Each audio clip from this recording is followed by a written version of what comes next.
5 Tried and tested netball footwork drills. Since there is no dribbling and many other strict rules regulating how a ball can be moved down the court in netball, efficient footwork is an important and fundamental requirement for scoring and avoiding penalties. However, since there is a 3-second limit on possession, footwork must be quick and precise, which means that practicing a multitude of different drills is an important part of mastering the game. In order to do just that, a list of some of the most effective netball footwork drills and exercises are included to bring out the best in every player. Balance. 2 players, 3 cones, and a ball will be needed to complete this drill. Set each cone about 10 feet apart and have the player who plans to go first stand at the center cone. The player who is passing should stand approximately 15 feet away and start by passing the ball toward the right cone. While running to catch the ball, the player receiving should practice landing on the outside foot. By moving back more than 15 feet you can increase the difficulty.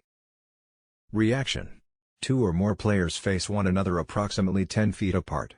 One player begins doing various foot movements like sliding, jumping, jogging, or hopping using different patterns, and the opposite player tries to copy and predict the pattern.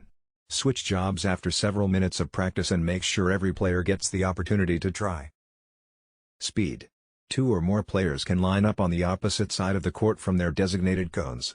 As a whistle is blown and a timer is started, each player sprints to their cone, slide around to the side designated, and sprints back to the starting point.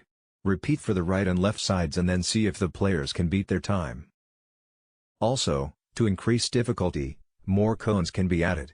You can add sliding from one cone to the other or running around them in figure 8 before the player begins sprinting back to their original position. Agility. This drill really emphasizes balance and agility. After dividing players into 2 lines where each player stands approximately 30 feet from one another, the player in the front will receive the ball while running toward the opposite line.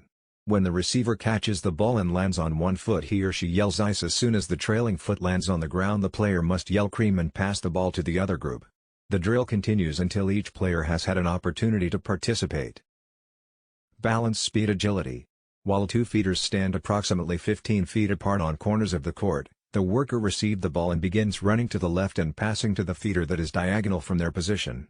As the worker passes to the diagonal feeder, they should be using their outside foot to push off before receiving the ball back, sprinting to the other corner, and passing to the other feeder.